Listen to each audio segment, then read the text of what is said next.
The tour is over. A fanfic written and read by Bandy.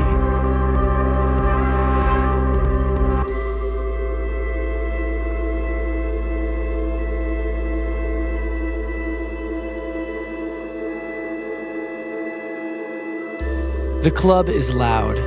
The club is harsh. The club is 40 sweating, screaming bodies floundering in time. I hate this club. I want to be someplace quiet. You said it would be fun here, and I believed you. Where are you? Arms and legs tangle in a drunken two-step, and for a terrifying moment, I think I've lost you. It's one big open square room, and somehow I've lost you. The crowd parts. I see you. Tabby! You cry, half sunk into the pelvis of the roadie we've been touring with for the past 4 months. Dance with us! I find the exit. The sun hits me. I jolt awake. A hurricane of dust swirls in the light. Goodness gracious, how many drinks did I have? There's a message on the answering machine. I don't even know how to use my phone's answering machine. I didn't know I'd set it up. Must have been an automatic thing when I activated the phone. I know this is you, the voice on the other end says. Quit buying new phones. I'll find those too. Every day you don't pay me, I add more. Today, you're up to 40,1200. That's 40120. I hang up before the voice on the other end can recite the final zero. If it feels this good to hang up on something, maybe I should start calling people more often. Maybe.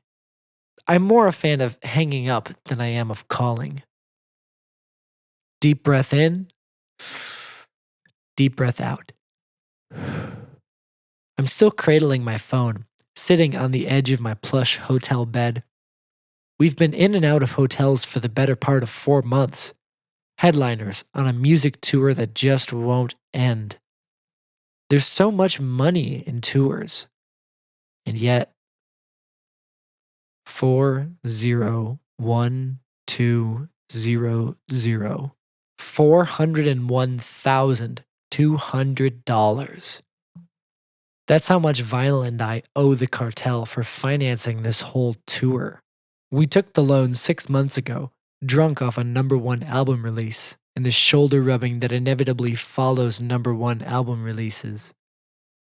In this business, you sell yourself, plain and simple. You sell yourself and you succeed. Vinyl and I were not so ready to throw our bodies at the groins of network executives for one reason or another. So we needed that loan. Now, here we are. 40120. I squeeze my eyelids shut, hoping it'll give me the same rush as hanging up the phone. It doesn't.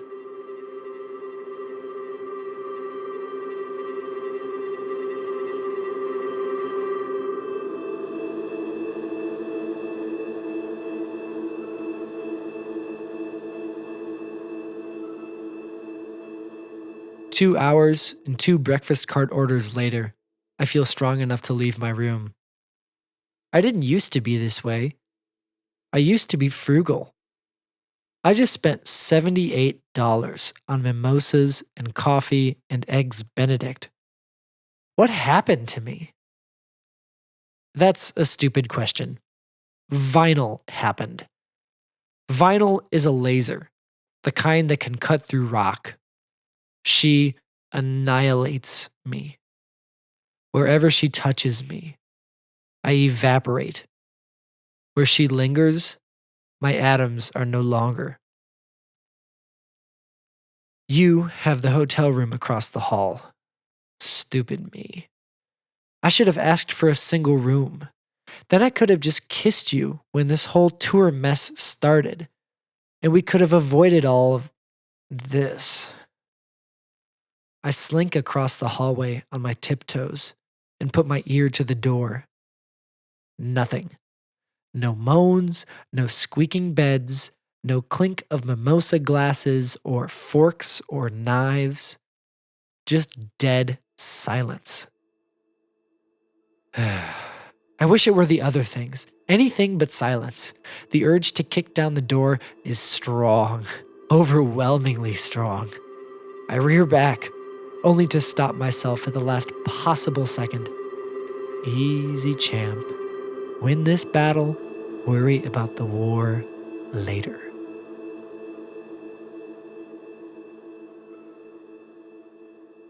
As I descend the stairway, the lobby of the hotel turns into a battlefield. That was rather vague. Let me rephrase that. As I descend the stairway, three men in suits stand up from the corner, pull machine pistols out of their belts, and spray bullets into the ceiling. The crowd of paparazzi who had gathered to ambush me and Vinyl find themselves in the midst of an ambush. They drop their fancy telescoping lens cameras and surge towards the door. Bodies churn in the doorways. People scream. It's all very ugly and not at all conducive to building the positive mental headspace required for long tours such as these. The gunmen stride up to me, because of course they would. "Where's your friend?" the lead one asks. And then, not because of the gunshots still ringing in my ears, not because of the implication that I was about to be kidnapped, not least because I didn't know where Vinyl was. No, it isn't any of that that makes me break down on the stairs in a fit of sobs. It's that he thought I knew.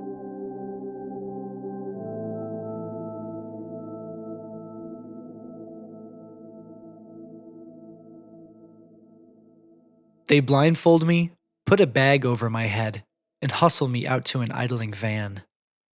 "I have insurance for this," I say calmly, having recovered quite nicely from my little breakdown on the stairs. "You don't have to go through all this rigmarole."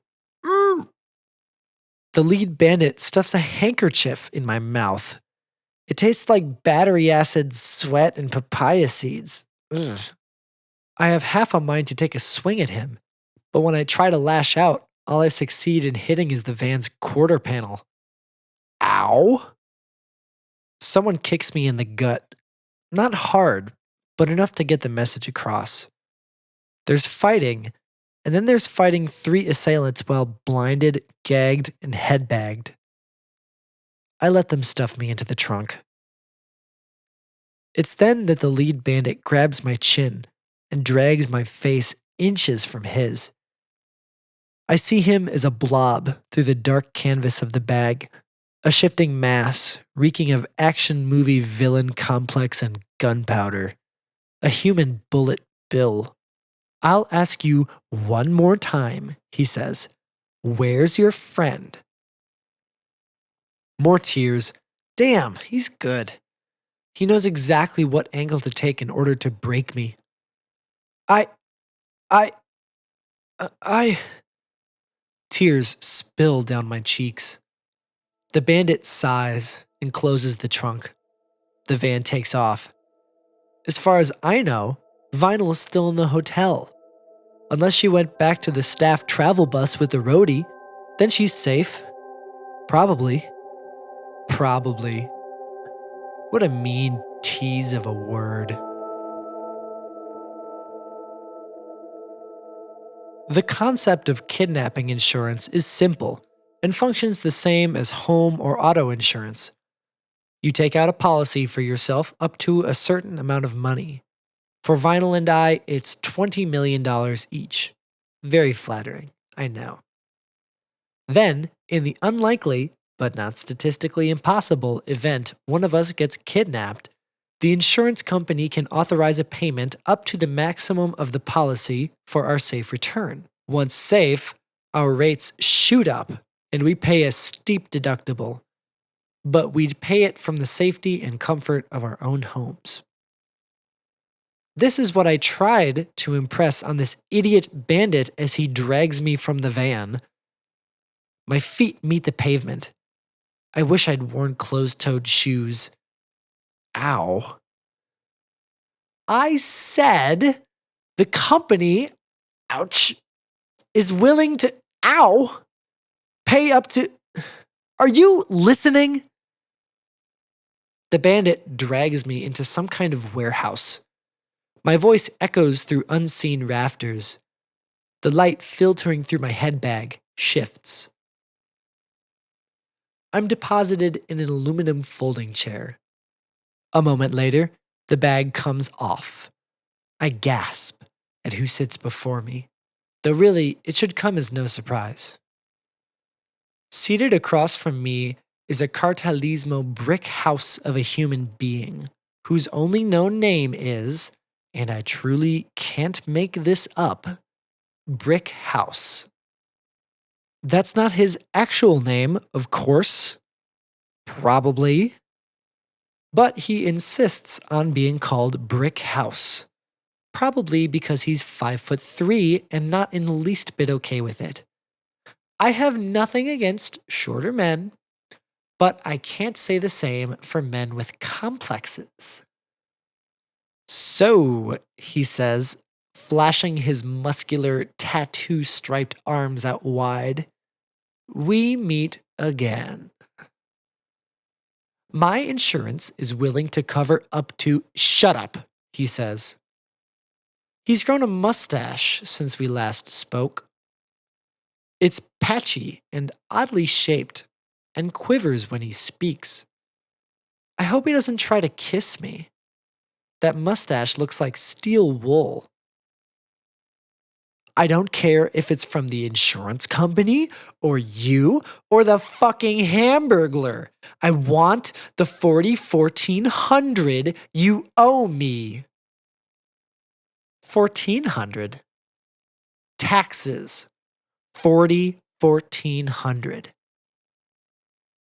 Again, with that, he isn't saying it right. But perhaps in this moment, I should be less worried about things like that and more worried about things like the Glock stuffed down the front of his pants, the barrel sitting perilously close to his you-know-whats. I say, the insurance company can get it to you with minimal delay, provided I'm returned safely. No, he says flatly. No? No. You're not going anywhere until I get my money.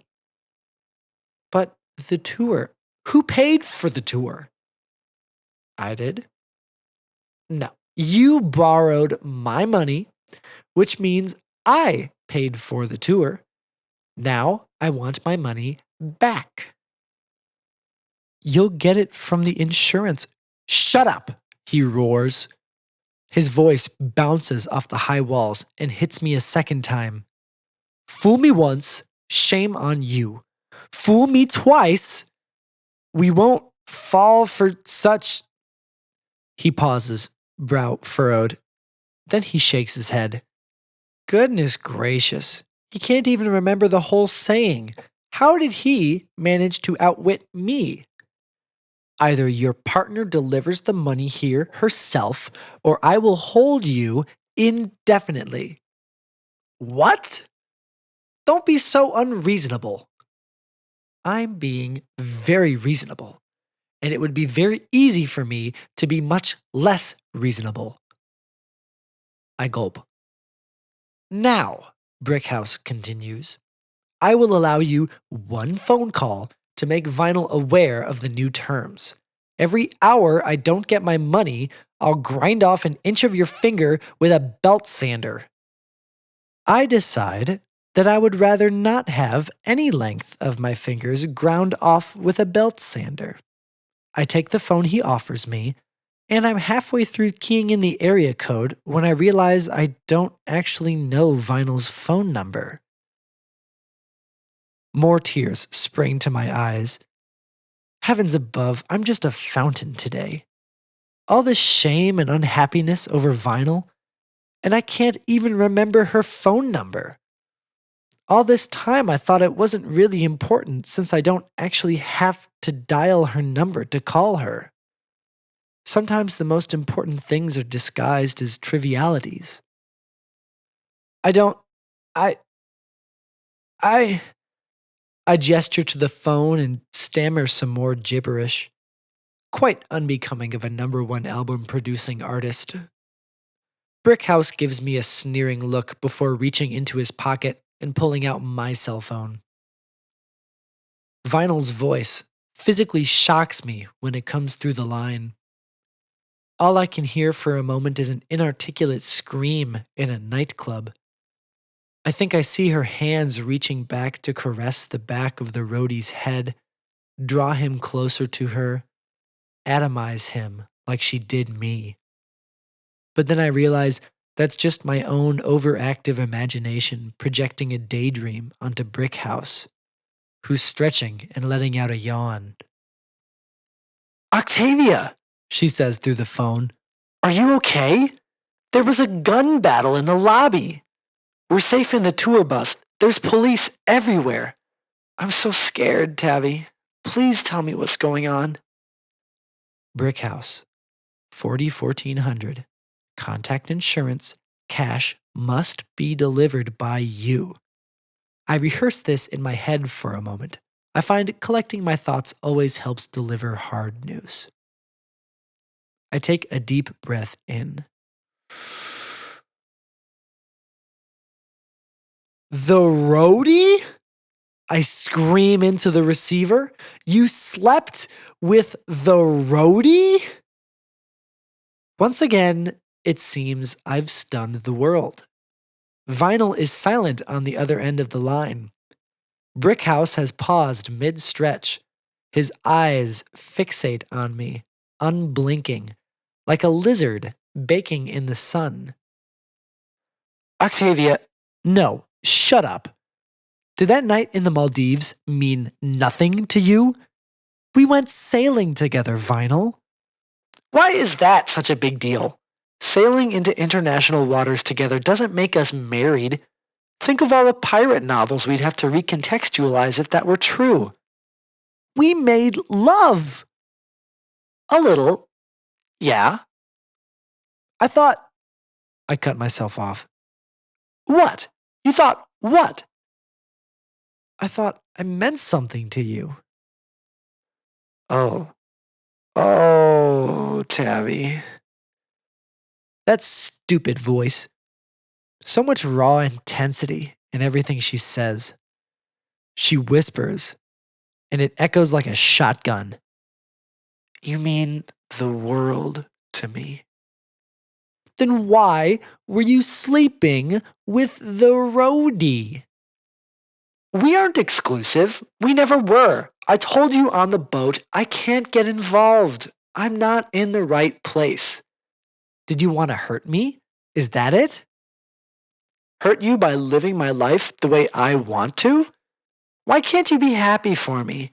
It took years to get to a healthy mental place. Oh yeah, I'm so happy you skinned me like a rug and fucked the roadie on it. If we could please get back to the subject of payment, Brickhouse cut in. I give him a polite but firm shush. That's why you invited me out last night, Final. You wanted to send a message. Well, message received. I just wanted to go dancing. And that's why I found you rubbing your ass all over the roadie? That's not sleeping with him. Did you sleep with him after? Silence. Shit. I already told you I wasn't going to do the exclusive thing. I didn't do anything wrong here. You suck. I hate you. I didn't do anything wrong, and you know it. I yank the phone away from my face and shout into the microphone, well, maybe if you hadn't thrown yourself all over me, I wouldn't have gone and fallen in love with you. I hang up with extreme prejudice. Oh, yeah, that felt great. Definitely going to do that more often. I hold the phone out at arm's length and give Brickhouse an expectant glare. Then I remember why he'd given me the phone in the first place. Oh, right. I redial Vinyl. In a curt voice, I add, also, I got kidnapped. I'll ping my address. Bring $500,000 in a duffel bag. Did you mean it when you said you loved me? Her voice sounds shattered, like a baking sheet of methamphetamine. The money, Vinyl. That breaks something in her. I knew it would. We have insurance. I know. And it has to be you who brings it. Tavi? I wait. Silence. Vinyl sighs. Never mind. See you in a bit.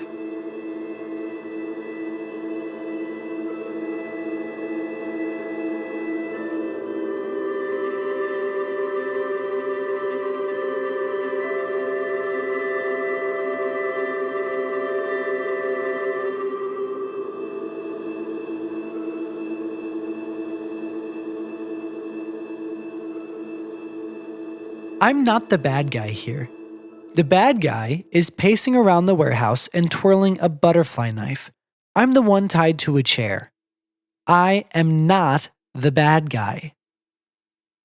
The light crawls up the walls. Vinyl sure is taking her time. Vinyl. Now there's a bad guy. She might not have a sinister agenda and a fetish for sharp metal objects, but she's just as bad as Brickhouse, all the same. That time we spent together in the Maldives was special. I'm not the bad guy for thinking it didn't mean anything. She took me out on a boat on the night our album went #1.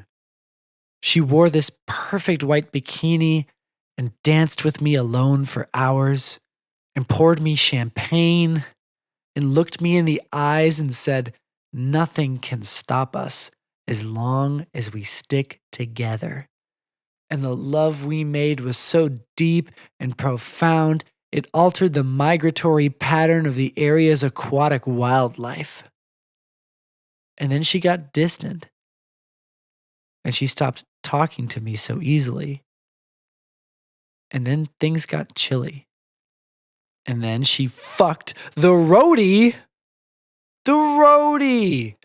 Another bad guy. Am I the only not bad guy in this story? I hear a commotion outside. A car pulls up, and every evil henchman within earshot racks their rifle. A collective ka-chick spills through the warehouse. Must be Vinyl. Yippee. The metal door slides open on rusty hinges. Vinyl walks in, hands raised above her head.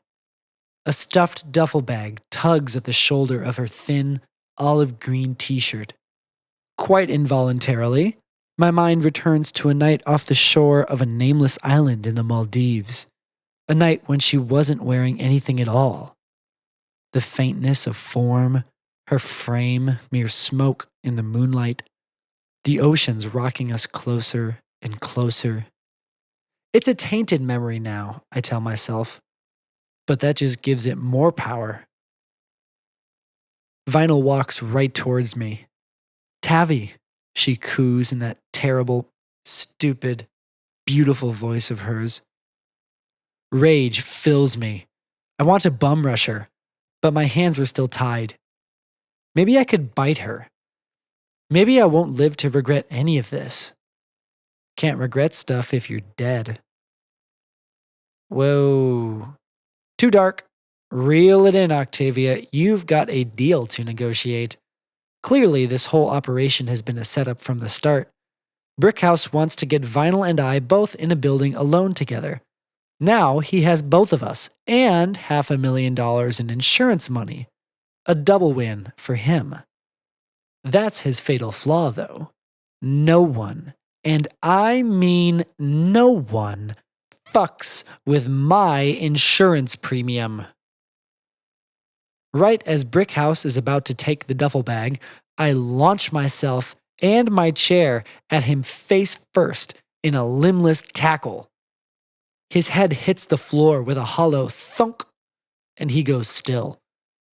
The other goons train their rifles on us, but it's already too late. I've slipped my bindings, and Vinyl has produced a snub-nosed machine pistol with a hilariously long magazine. No time to wonder where she hid it. I can fantasize later. Brickhouse stirs. His nose starts to bleed. Mommy? Vinyl smirks. This is just like how we got that boat in the Maldives. Then she squeezes the trigger. The sound of bullets tearing through flesh and metal at 400 rounds per minute blooms into a flower of incredible violence.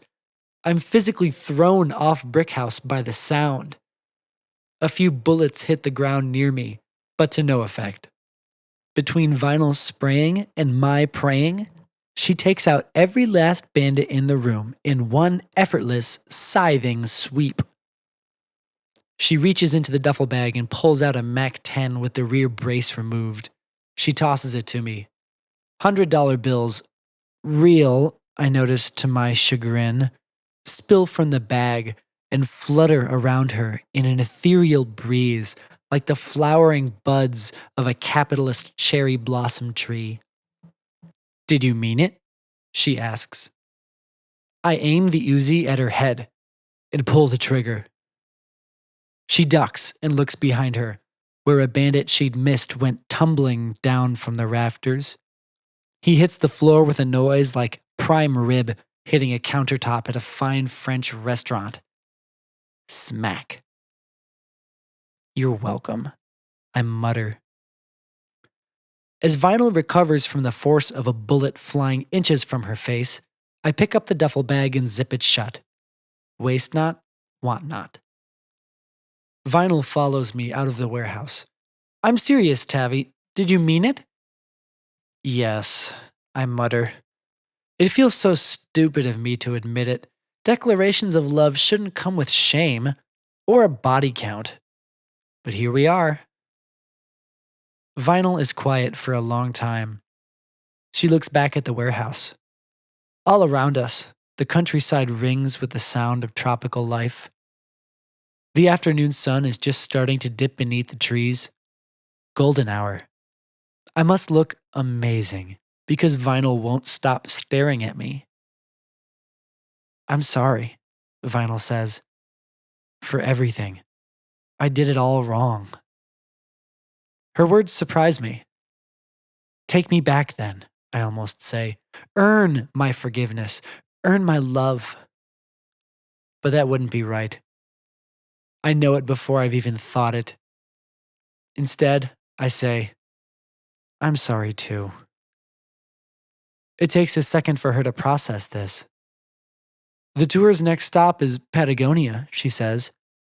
The stagehead there says if we bribe the local officials, they'll let us fast rope onto the stage from a helicopter. I think the tour is over, Vinyl. Shock blooms on her face. It's more than shock, really. It's like 10 emotions at once. But, what?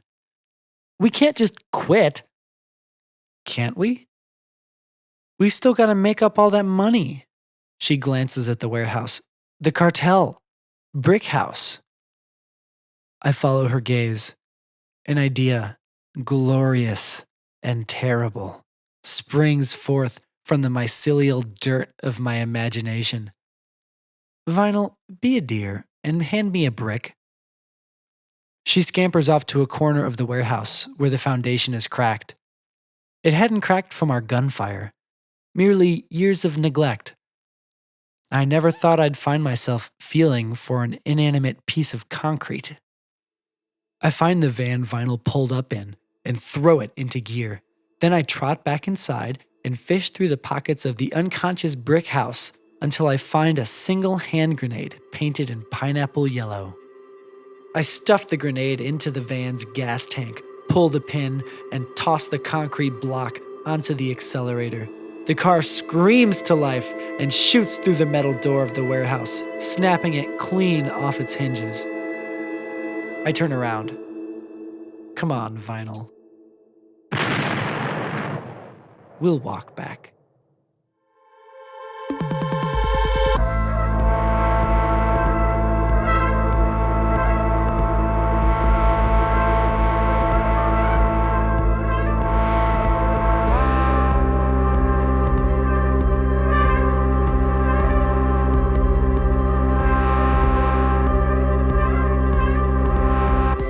Thank you for listening to this rendition of Bandy's The Tour Is Over. More work can be found on femfiction.net/Bandy. This is the first audio production I've done on this channel, but it won't be the last. Please like, comment, and subscribe for more.